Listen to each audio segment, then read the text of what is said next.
Hello everyone. Welcome to the another lecture of Pharmacotherapeutics 1. Uh, तो आज की class में जो हमारा टॉपिक है वो है ओरल कॉन्ट्रासेप्टिव्स, है ना। इसका मतलब क्या होता है कि जो ये ओरल कॉन्ट्रासेप्टिव्स है ना, ये कुछ हार्मोनल प्रिपरेशंस है जो जनरली कॉन्ट्रासेप्शन के लिए यूज करे जाते हैं। या फिर हम इनको कभी कभी जो गायनेकोलॉजिकल डिसऑर्डर्स हैं, मतलब जो स्त्री रोग की समस्याएं हैं, है ना, जो यौनांग की समस्याएं हैं या फिर जो प्रजनन प्रक्रिया में होने वाली कुछ समस्याएं हैं, उन समस्याओं को ट्रीट करने के लिए, है ना, या फिर कॉन्ट्रासेप्शन कॉन्ट्रासेप्शन मतलब क्या होता है कि परिवार नियोजन करना होता है ना, उसके लिए हम इनको यूज करते हैं। तो ऐसे ड्रग्स को हम ओरल कॉन्ट्रासेप्टिव की कैटेगरी में रखते हैं। और क्योंकि हम यहाँ पे टॉपिक में ही बता रहे हैं कि ये ओरल कॉन्ट्रासेप्टिव है, तो ये जनरली ओरल रूट से लिए जाते हैं ना, या फिर मतलब इनको बेसिकली पानी के साथ या फिर और किसी तरल पदार्थ के साथ लिया जाता है। जिसका जो सबसे मेजर जो अपना रीजन है, उसका ऑब्जेक्टिव है, वो है कॉन्ट्रासेप्शन करना, जो यानी मतलब जो नियोजन होता है, परिवार का नियोजन होता है वो करना, या फिर है ना कोई स्त्री रोग की ऐसी कोई समस्याएं हैं तो उन समस्याओं को ट्रीट करना, ये इसका जो मेजर काम है वो ये रहता है, राइट। और अगर हम ओरल कॉन्ट्रासेप्टिव को देखेंगे तो इनमें कुछ हॉर्मोन्स रहते हैं, है ना। बेसिकली जो स्त्रियों में पाए जाते हैं, जो स्पेशली फीमेल में पाए जाते हैं, वो वाले हॉर्मोन्स इनमें रहते हैं।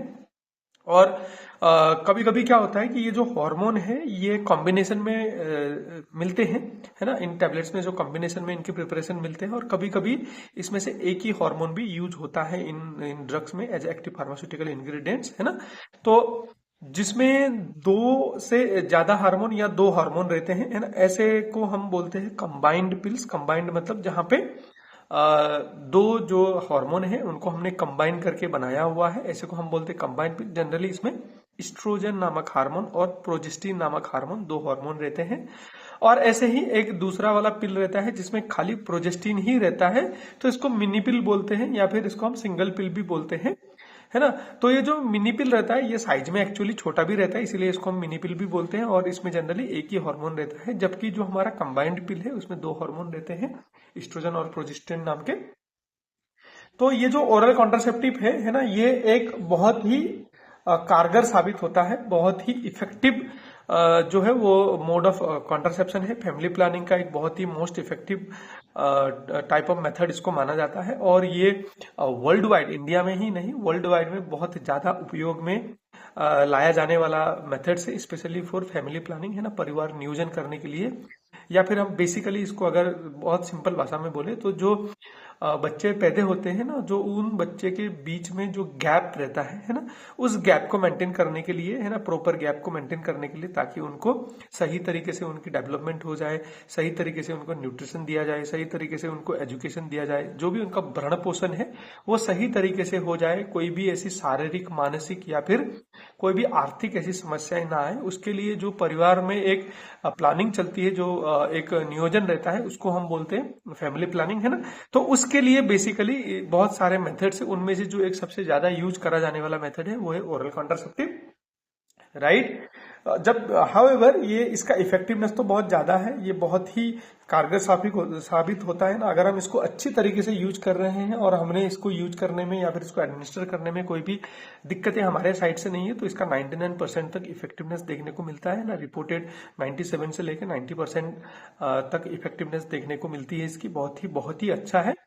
हाउएवर क्योंकि ये हार्मोनल प्रिपरेशंस है, तो इनमें हार्मोन रहता है ना, ये हार्मोन बॉडी में जाता है, तो वहां जाके हार्मोन जो है पोटेंट मॉलिक्यूल से, है ना, ये हमारे फिजियोलॉजी को अफेक्ट करते हैं, तो इसके कुछ अपने साइड इफेक्ट्स भी रहते हैं, है ना। और ये ऐसा नहीं है कि हर लोगों में ये साइड इफेक्ट देखने को मिलते हैं, हर अलग की बॉडी अलग तरीके से हर ड्रग को उसको उसका जो इफेक्ट है वो हर अलग अलग तरीके से देखने को मिलता है ना, डिपेंडिंग ऑन दियर फार्माकोकाइनेटिक क्या है, उसके बॉडी उस ड्रग को किस तरीके से अब्जॉर्ब कर रही है ना, उसको किस तरीके से डिस्ट्रीब्यूट कर रही है, उसको किस तरीके से बायो ट्रांसफॉर्मेशन में लेके जा रही है, और कैसे कैसे उसको एलिमिनेट कर रही है। ये सारे जो फार्माकोकाइनेटिक पैरामीटर्स होते हैं इनमें डिपेंड रहने की वजह से, है ना, तो ये जो इनके फार्माकोलॉजिकल एक्शन है और जो साइड इफेक्ट्स है वो अलग अलग देखने को मिल सकती है। हाउएवर अगर हम इन ग्रॉस बात करें तो ये जो ड्रग्स है ये बहुत ही इफेक्टिव है, इसीलिए इनको बहुत ज्यादा यूज किया जाता है इंडिया में भी और अब्रोड में भी, है ना। तो modern pills contain low dose estrogen. तो आज के डेट में हमारे पास कुछ ऐसे भी सिंगल ड्रग प्रिपरेशन वाली ड्रग्स है जिसमें, है ना, कि एस्ट्रोजन का बहुत लो डोज होता है, less than equal to 35 microgram, है ना। इतने कम डोज में एस्ट्रोजन देके भी हमको कॉन्ट्रासेप्शन अचीव हो सकता है। तो ये कुछ एक बेसिक जानकारी थी अपने ओरल कॉन्ट्रासेप्टिव्स के बारे में, है ना। अगर हम इनको साइंटिफिक तरीके से अगर इनकी क्लासिफिकेशन देखें, क्लिनिकल टाइप के इसकी क्लासिफिकेशन देखें, तो सबसे पहला आता है कंबाइंड ओरल पिल, है ना, जिसमें इसका नाम ही बता रहा है कि यहाँ पे कॉम्बिनेशन रहता है बहुत सारे हार्मोन का, बेसिकली 2 हार्मोन का, है ना। इसमें से जो पहला हार्मोन है वो है एस्ट्रोजन। तो ये जो एस्ट्रोजन है इसको इथिनाइल एस्ट्राडियल फॉर्म में 20 से लेके 35 माइक्रोग्राम डेली डोज में इसको जनरली इस प्रिपरेशन में डाला जाता है, ताकि वो दिन का एक टैबलेट लिया जाए, कन्वीनियंट हो जाए ये टैबलेट लेने के लिए। ऐसे जो इसमें दूसरा कंपोनेंट है, जो दूसरा इंग्रेडिएंट है, जो दूसरा एक्टिव फार्मास्यूटिकल इंग्रेडिएंट है या फिर हार्मोन भी हम इसको बोल सकते हैं, वो है प्रोजेस्टिन। ये क्या है? ये सिंथेटिक प्रोजेस्टेरॉन डेरिवेटिव है। जैसे हमारे जो फीमेल रहती है उनमें बेसिकली 2 टाइप के हार्मोन देखने को मिलते हैं, एक एस्ट्रोजन और एक प्रोजेस्टेरॉन। ये जो प्रोजेस्टेरॉन है ये, है ना, यूटेरस को बेबी इम्प्लांट होने के लिए या फिर बेसिकली अगर हम बोले तो प्रेगनेंसी के लिए प्रिपेयर करता है। तो उसी का हम लैब में एक सिंथेटिक एनालॉग बनाते हैं जिसको हम प्रोजेस्टिन बोलते हैं। तो इसमें क्या है कि एस्ट्रोजन और प्रोजेस्टिन रहते हैं। तो बेसिकली ये क्या करता है ना कि ये प्रेगनेंसी को मिमिक करता है, तो जिसकी वजह से जो अपना सेकेंड फर्टिलाइजेशन है वो नहीं होगा। तो इस तरीके से ये जो है फैमिली प्लानिंग को अचीव करता है। एग्जाम्पल लेवोनॉर्जिस्ट्रेल है ना, नॉर्थिंड्रॉन, ऐसे ही डेसोजिस्ट्रेल। तो ये जो एग्जाम्पल है ये प्रोजेस्टिन एनालॉग है ना, जो प्रोजेस्टेरॉन के डेरिवेटिव है ना, जिसको सिंथेटिक लैब में बनाया जाता है। जैसे लेवोनॉर्जिस्ट्रेल है तो 0.1 से लेके 0.15 mg पर डे तक हम इसको ले सकते हैं। ऐसे ही नॉरएथिंड्रोन है तो 0.5 से लेके 1 mg पर डे तक ले सकते हैं। और जैसे डेसोजेस्ट्रॉल है तो इसको 3 mg पर डे की डोज में हम ले सकते हैं। तो जो ये कंबाइंड प्रिपरेशंस रहते हैं, कंबाइंड कॉन्ट्रासेप्टिव पिल्स रहते हैं, इसमें जनरली एस्ट्रोजन इथेनॉल एस्ट्राडिल के फॉर्म में 20 माइक्रोग्राम भी हो सकता है या 35 माइक्रोग्राम हो सकता है, अलग अलग प्रिपरेशन के हिसाब से डिपेंड करता है। और उसके साथ या तो लेवोनॉर्जिस्ट्रेल रहेगा या तो फिर नॉरएथिंड्रोन रहेगा या फिर डेसोजेस्ट्रोल रहेगा या फिर और ऐसा कोई भी एनालॉग रह सकता है। तो इसका जो कॉम्बिनेशन रहता है उसको हम कंबाइंड पिल्स बोलते हैं। होप यहाँ पे आपको इसका कॉन्सेप्ट समझ में आ गया होगा।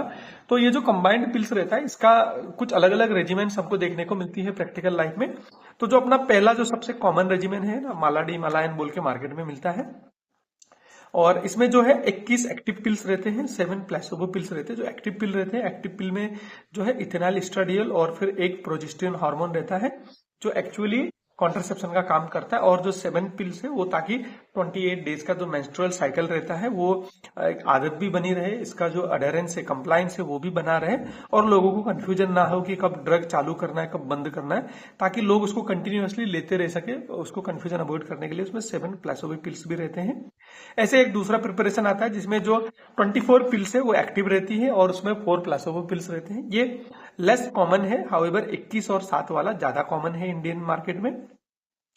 और इसमें एक और भी रहता है जिसको हम एक्सटेंडेड एक्टिव पिल्स बोलते हैं, जिसमें क्या होता है कि 84 डेज के लिए उसमें एक्टिव ड्रग्स रहते हैं और जो 7 उसमें जो पिल्स रहते हैं वो प्लेसोबो रहते हैं, है ना। तो ये 3 महीने के लिए रहता है। तो ये तरीके के कुछ कुछ रेजिमेंट हमको देखने को मिलते हैं और ये सारे इंडियन मार्केट में भी अवेलेबल है। ऐसे अगर हम रेजिमेंट की बात कर रहे हैं तो उसमें पहला आता है मोनोफेजिक रेजिमेंट, है ना। मोनोफेजिक रेजिमेंट में क्या होता है कि हम थ्रू आउट दी मंथ जब तक हम इसके जो एक्टिव पिल्स ले रहे हैं उसमें क्या होता है कि सेम कंसंट्रेशन जो रहता है, सेम डोज रहता है ड्रग का, वो सेम डोज हम कंटिन्यू करेंगे।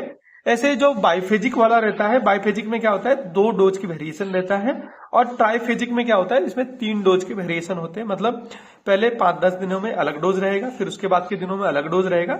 तो इसके हिसाब से उसमें जो डोज की वेरिएशन रहते हैं उसके हिसाब से हम इसको क्लासिफाई कर सकते हैं, मोनोफेजिक, बाइफेजिक और ट्राइफेजिक करके।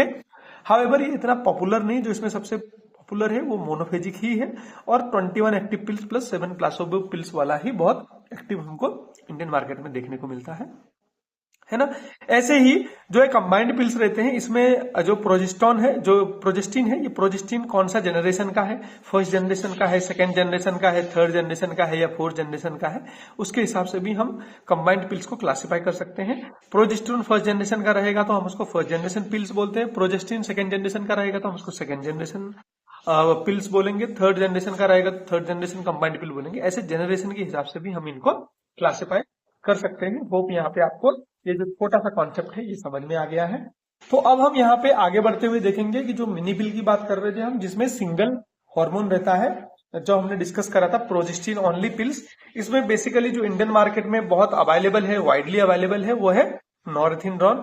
0.35 mg पर डे के डोज में दिया जाता है कंटिन्यूअसली, और इसको सेम टाइम में, जैसे कि आज मैंने शाम को 6 बजे लिया है तो नेक्स्ट डे भी 6 बजे, फिर अगले दिन भी 6 बजे ऐसे लेना होता है, और 3 घंटे ऊपर नीचे हो सकता है। हाउएवर इसको हम कंसिस्टेंटली उसी टाइम पे लेंगे तो जो इसकी इफिकेसी है वो बहुत अच्छी रहती है। 98-90% रेट है इसका कॉन्ट्रासेप्शन का, तो ये बहुत इफेक्टिव पिल माना जाता है मिनी पिल भी, है ना। ऐसे ही जो हमारा थर्ड टाइप का ओरल कॉन्ट्रासेप्टिव है वो है इमरजेंसी कॉन्ट्रासेप्शन, है ना, जिसमें लेबोनॉर्जिस्ट्रॉल बहुत हाई डोज में रहता है, 1.5 mg में रहता है। इसका सिंगल डोज 72 आवर तक की जो अनसेफ प्रेगनेंसी है या फिर अनवांटेड प्रेगनेंसी है या फिर एक्सीडेंटल प्रेगनेंसी है हो गई है, और वहां पे हमने कोई फैमिली प्लानिंग मेजर्स नहीं यूज किया था और फर्टिलाइजेशन हो गया है, तो ऐसे केसेस में इसको इमरजेंसी पिल्स के नाम में भी इसको बेचा जाता है। इंडियन मार्केट में आप लोगों ने शायद एडवर्टीजमेंट में भी आईपिल बोल के ऐसे बहुत इसकी बहुत एक बार मार्केटिंग भी हुई थी, और आजकल भी हमको इसके एडवर्टीजमेंट देखने को मिलते हैं।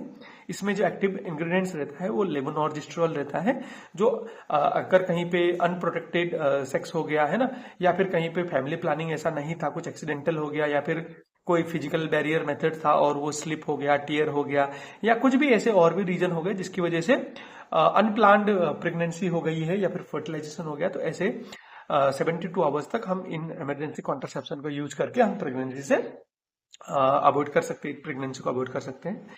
ऐसे दूसरा रहता है यूलिप्रिस्टॉल एसीटोन बोल के, जो 30 mg का सिंगल डोज देते हैं और ये 120 आवर्स तक काम करता है। तो अराउंड 4 से 5 दिन तक अगर ऐसा है तो वहां पे अगर ये यूलिप्रिस्टॉल एसीटेट का एक सिंगल डोज लेंगे तो ये जो है ये जो अपना जाइगोट फॉर्मेशन होता है उसको ये अपना क्या बोलते हैं यूटेरस में जाके इसको इम्प्लांट नहीं होने देता है और फैमिली प्लानिंग करने में हेल्प करता है। तो जो इमरजेंसी सिचुएशन पे जहां पे है ना ये फेलियर हो गए तो वहां पे हम ये सारी टेक्निक्स भी यूज कर सकते हैं।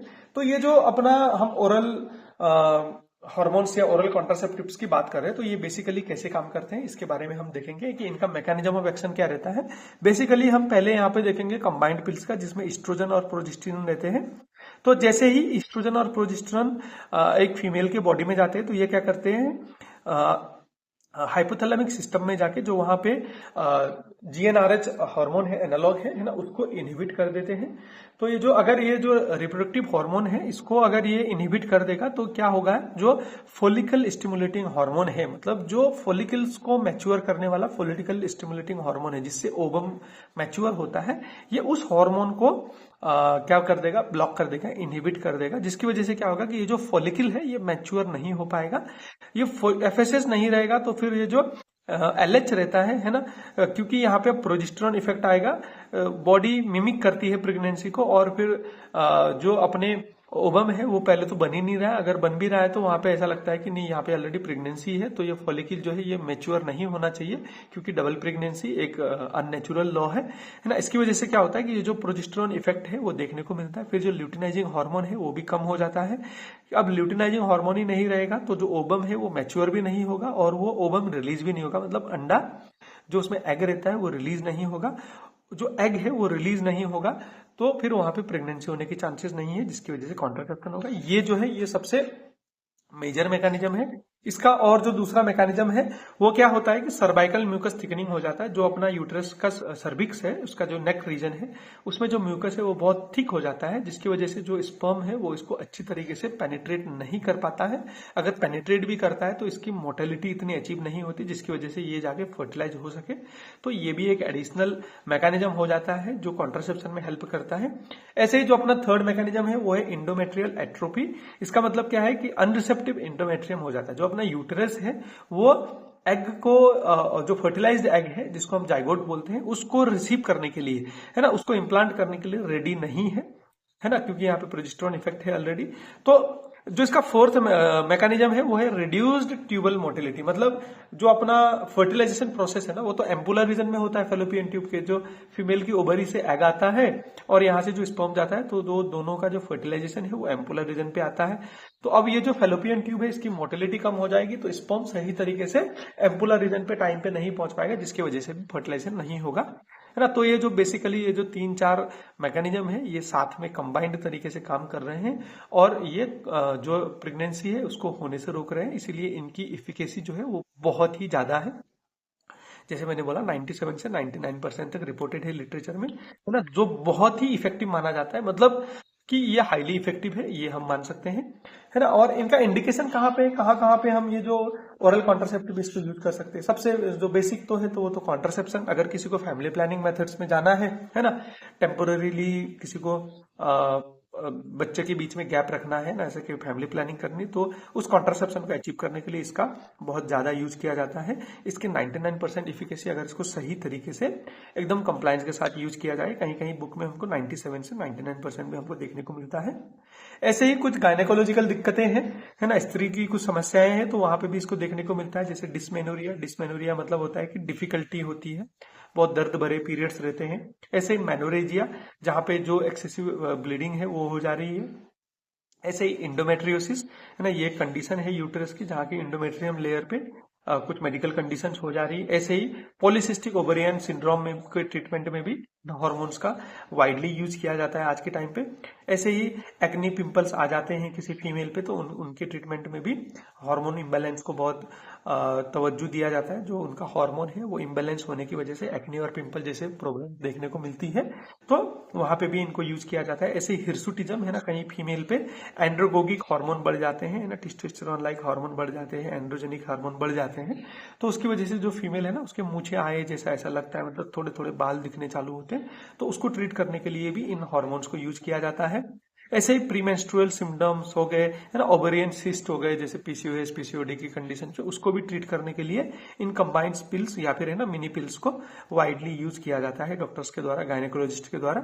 ऐसे ही long term use to reduce the risk of endometrial and ovarian cancer. और ऐसा भी माना जाता है कि अगर लंबे समय तक कोई इन हार्मोनल जो टैबलेट्स है इनको लेंगे तो उनमें इंडोमेट्रियल और ओवेरियन कैंसर होने के जो रिस्क है वो कम हो जाते हैं। ऐसे साइंटिफिक एविडेंसेस बोलते हैं, तो वहां पे भी इसको यूज किया जाता है। और ऐसा नहीं है कि हम कोई ड्रग लंबे समय तक ले रहे हैं और उसका कोई एडवर्स ड्रग रिएक्शंस ना हो, ऐसा पॉसिबल नहीं है, है ना। तो ये जो अपने ओरल कॉन्ट्रासेप्टिव्स है इनके भी अपने कुछ एडवर्स ड्रग रिएक्शंस है ना, जैसे नोजिया हो जाना, ब्रेस्ट टेंडरनेस, मतलब जो अपने ब्रेस्ट रीजन है वो है ना उन पे पेन रहता है, पेसिव पेन रहता है। ऐसे ही ब्रेक थ्रू ब्लीडिंग, मतलब कभी कभी एकदम अबनॉर्मल तरीके से ब्लीडिंग हो जाना, है ना, हेडेक हो जाना, मूड चेंज होना, है ना, इरिटेशन एजिटेशन रहना, तो मूड स्विंग्स हो जाना, ये सारी चीजें देखने को मिलती है। वेट चेंजेज होते हैं, किसी में वेट लॉस होता है, किसी में वेट गेन होता है, बहुत सारे लोगों में वेट गेन देखने को मिलता है ना। और जो इसका जो सबसे मेजर साइड इफेक्ट है क्लिनिकली, जो सबसे रिस्की भी है, वो है रिस्क ऑफ थ्रोम्बोएम्बोलिज्म, जो अपने कार्डियक इफेक्ट है, इवेंट है, या फिर जो अपने वेस्कुलर इवेंट है वो होने के चांसेस एकदम से बढ़ जाते हैं। तो जिनमें अगर कार्डियक कंडीशंस हो और या फिर कोई वेस्कुलर कंडीशंस है, तो उनमें जनरली इन ड्रग्स को कॉशन के साथ दिया जाता है, या फिर इस मेथड को अवॉइड करके कोई और मेथड लेने की सलाह दी जाती है। ये इसके कुछ एडवर्स ड्रग रिएक्शंस हुए, है ना। तो जो इसके कुछ कॉन्ट्रा इंडिकेशंस भी है कि कहाँ कहाँ पे इसको नहीं यूज करना चाहिए। तो मैंने जैसे बोला कि इसके थ्रोम्बोएम्बोलिक दिक्कतें हैं, कार्डियोवैस्कुलर दिक्कतें हैं, है ना, वैस्कुलर दिक्कतें हैं। तो ऐसे वहां पे अगर कहीं पे किसी को डीप वेनस थ्रोम्बोसिस है या फिर पल्मोनरी एम्बोलिज्म जैसे खतरनाक लाइफ थ्रेटनिंग कंडीशन है, तो वहां पे ओरल कॉन्ट्रासेप्शन के मेथड्स को नहीं अडॉप्ट करना चाहिए। किसी को ब्रेस्ट कैंसर है तो वहां पे भी नहीं करना चाहिए। हाउएवर ये क्या है कि यूटेराइन कैंसर, ओवेरियन कैंसर की चांसेस को कम करता है, मगर ब्रेस्ट कैंसर की चांसेस को बढ़ा देता है। ऐसे जो क्रोनिक स्मोकर फीमेल्स है उनमें भी इसको नहीं यूज करना चाहिए। अगर किसी को स्ट्रोक आ गया है ना, पक्षीघात जिसको हम बोलते हैं, या फिर हृदयघात आ गया हो, या फिर कोई कार्डियक प्रॉब्लम हो, है ना, किसी को मायोकार्डियल इन्फेक्शन हो गया हो, स्ट्रोक हो गया, ऐसे सिचुएशन में हमको इसको नहीं यूज करना चाहिए। अगर किसी का लीवर सीरियसली फेलियर है तो वहां पे भी इसको नहीं यूज करना चाहिए। और अगर किसी को अनकंट्रोल्ड हाइपरटेंशन भी है ना, हाइपरटेंशन एकदम हाई है और वो कंट्रोल पे नहीं आ रहा है, तो ऐसे केसेस में भी हम इन ड्रग्स को यूज नहीं करते हैं। और ये जो ड्रग है ना, क्योंकि ये लंबे समय तक लेने पड़ती हैं और डेली लेना पड़ता है इनको ऑलमोस्ट, तो ये हमारे बॉडी में इनका कंसंट्रेशन जो है वो एकदम लेवल पे रहता है ना। तो अगर हम कोई भी क्रोनिक डिजीज के लिए कोई भी दवाइयां ले रहे हैं तो वहां पे इसकी हिस्ट्री लेना जरूरी है और हमको ऐसे ड्रग्स को सिलेक्ट करना है जो इन कॉन्ट्रासेप्टिव पिल्स के साथ आके इंटरेक्शन ना करे, है ना, ड्रग ड्रग इंटरेक्शन ना करे और जो इनकी इफिकेसी को भी ऊपर नीचे ना करे, और ये ड्रग भी उन ड्रग की जो इफिकेसी है उसको अल्टर ना करे, उसकी सेफ्टी को कंप्रोमाइज ना करे। तो ये चीजें हमको पहले देखनी पड़ती है। तो यहाँ पे देखते हैं कुछ एडवांटेजेस और डिसएडवांटेजेस जो अपने ये ओरल कॉन्ट्रासेप्टिव है, इनके क्या क्या एडवांटेजेस हैं। ये सबसे इफेक्टिव वाली कुछ मेजर्स में से आते हैं, है ना। They are one among the highly effective measures जिसकी 99% तक इफेक्टिवनेस हमको देखने को मिली अगर हम उसको अच्छी तरीके से यूज करेंगे, है ना। जो डिस्मेनोरिया है, मतलब पेनफुल मेंस्ट्रुएशन है, उसको कम करता है। और जो रिवर्सिबल और टेम्पोररी मेथड है, क्योंकि इसको हम जब तक लेते हैं तब तक हमको कॉन्ट्रासेप्शन मिलता है और जब हम इसको लेना छोड़ देंगे तो 1-2 महीने में जो अपना प्रजनन करने की कैपेसिटी है वो रिगेन हो जाती है। तो टेम्पोररी पर्पस के लिए हम इसको यूज कर सकते हैं, है ना। Decrease risk of ovarian and endometrial cancer, है ना। कुछ ऐसे जो यूटेराइन और ओवरियन कैंसर है उनके रिस्क को कम कर देता है, ये इसका फायदा है। फिर then it regulates the menstrual cycle, है ना। जो इरेगुलर पीरियड्स है अगर किसी के, तो उसके पीरियड्स को भी रेगुलराइज करता है और इम्प्रूव दी एक्नी, जो अपने एक्नी पिंपल्स जैसी प्रॉब्लम है उससे, हिर्सुटिज्म जैसी प्रॉब्लम है उससे भी हमको रिलीव करता है। हाउएवर इसके कुछ अपने ही डिसएडवांटेजेस है, क्योंकि इसको डेली लेना पड़ता है, एक टायरसम प्रोसेस है, भूल जाते हैं, दिक्कत वाला काम है और कंप्लायंस बहुत जरूरी है। अगर हम इसको लेना मिस कर देंगे तो वहां पे फिर प्रेगनेंसी होने के चांसेस बढ़ जाते हैं। और इसका एक जो मेजर डिसएडवांटेज है, ये क्या करता है कि जो सेक्सुअली ट्रांसमिटेड डिजीजेज है उन सेक्सुअली ट्रांसमिटेड डिजीज से प्रिवेंट नहीं करता है। जैसे फिजिकल और बैरियर मेथड है, जैसे कॉन्डोम यूज करना, है ना, ऐसे फेमडम जो फीमेल कॉन्डोम रहता है उसको यूज करना, वो सेक्सुअली ट्रांसमिटेड डिजीज से प्रोटेक्ट करते हैं। हाउएवर ये जो ओरल कॉन्ट्रासेप्टिव है ये सेक्सुअली ट्रांसमिटेड डिजीज से प्रोटेक्ट नहीं करते हैं। और इनका जो मेजर साइड इफेक्ट हमने डिस्कस करी थी कि इनको थ्रोम्बो एम्बोलिक इफेक्ट देखने को मिलते हैं। सो जो वैस्कुलो ऑक्लूसिव डिसऑर्डर से, पल्मोनरी एम्बोलिज्म से, है ना, थ्रोम्बोसिस होने के चांसेस है या फिर कार्डियोवैस्कुलर इवेंट है वो बढ़ जाते हैं इन समरी। और क्योंकि ये हार्मोन है हमारे बॉडी में लंबे समय तक कंसंट्रेशन में रहते हैं, तो ये जो हमारे बॉडी की हार्मोनल मैकेनिज्म है उसको भी अफेक्ट कर सकते हैं। ये है जो ये इसके कुछ डिसएडवांटेजेस है ना। तो आज के क्लास में हमने देखा कि ये जो अपने ओरल कॉन्ट्रासेप्टिव है इनके बारे में देखा। इसको हम क्लास खत्म करने से पहले एक बार फिर हम जस्ट यहाँ पे रिवाइज करना चाहेंगे। जो ओरल कॉन्ट्रासेप्टिव है ये हार्मोनल प्रिपरेशन से, ये 2 टाइप के बेसिकली रहते हैं। एक कॉम्बाइंड रहता है जिसमें हम एस्ट्रोजन को यूज करते हैं इथेनॉल एस्ट्राडियल के फॉर्म में, और प्रोजेस्टेरॉन जो रहता है वो हम अलग अलग फॉर्म में यूज करते हैं। और ये इसका कौन सा जनरेशन है उसके हिसाब से हम इसको first generation, second generation, third generation और फोर्थ जनरेशन में कैटेगरी कर सकते हैं। अगर हम इसके रेजिमेंट की बात करें तो 21+7 सबसे कॉमन है, ऐसे 24+4 वाला भी आता है और 84+7 वाला भी आता है। और इसके डोज में हम कितना वेरिएशन ले रहे हैं उसके हिसाब से monophasic single dose variation, biphasic double variation और ट्राइफेजिक, मतलब जहां पे 3 डोज के वेरिएशन होते हैं, जिसमें से मोनोफेजिक बहुत कॉमन है। प्रोजेस्टेरॉन ओनली पिल में जो है हम प्रोजेस्टेरॉन एनालॉग को यूज करेंगे। और फिर ऐसे इमरजेंसी कॉन्ट्रासेप्टिव में आता है तो थोड़ा हाई डोज में हम जो है प्रोजेस्टेरॉन एनालॉग को ही यूज करेंगे। जो इसका मैकेनिज्म है वो क्या करता है कि हाइपोथैलेमिक जो रिप्रोडक्टिव हार्मोन होता है उसको ब्लॉक करता है, जिसकी वजह से फॉलिकल स्टिमुलेटिंग हार्मोन और ल्यूटिनाइजिंग हार्मोन कम हो जाता है। एक प्रोजेस्टेरॉन जैसा इफेक्ट देखने को मिलता है, ओवुलेशन नहीं होता, प्रेगनेंसी प्रिवेंट करता है। ऐसे सर्वाइकल म्यूकस को थिक कर देता है ना। एंडोमेट्रियल एट्रोफी करता है जो इम्प्लांटेशन के लिए सुइटेबल नहीं होती है, और जो फैलोपियन ट्यूब की मोटिलिटी उसको भी कम कर देता है ना। क्यों हम इसको लेते हैं? पहले तो कॉन्ट्रासेप्शन हो गया, और गायनेकोलॉजिकल प्रॉब्लम है वहां पे भी यूज कर सकते हैं, और किसी कैंसर जैसे ओवेरियन कैंसर और यूट्राइन कैंसर की इंसिडेंसेस को कम करने के लिए भी हम इसको यूज कर सकते हैं। हाउएवर इसके बहुत सारे एडीआर्स भी है ना, जैसे ब्रेस्ट टेंडरनेस हो जाना, कभी कभी अबनॉर्मल ब्लीडिंग हो जाना, है ना, ऐसे मूड चेंजेस, वेट गेन, और जो सबसे कॉमन है वो है अपने कार्डियोवैस्कुलर इवेंट्स हो जाते हैं, है ना। तो जो इसके कॉन्ट्राइंडिकेशन है, जितने भी हमारे वैस्कुलर डिसऑर्डर्स है उन सब में ये कॉन्ट्राइंडिकेटेड है, और सीवियर हेपेटोटॉक्सिसिटी है तो वहां पे भी हम इसको यूज नहीं करते हैं, है ना। ये बहुत सारे ड्रग्स का इंटरेक्ट कर सकते हैं क्योंकि हम इसको लंबे समय तक लेते हैं। तो जहां पे क्रोनिक डिसऑर्डर्स है वहां पे हमको इसकी अच्छी से हिस्ट्री लेनी चाहिए। एडवांटेज क्या है? बहुत अच्छी ड्रग्स हैं, है ना, कॉन्ट्रासेप्शन के लिए।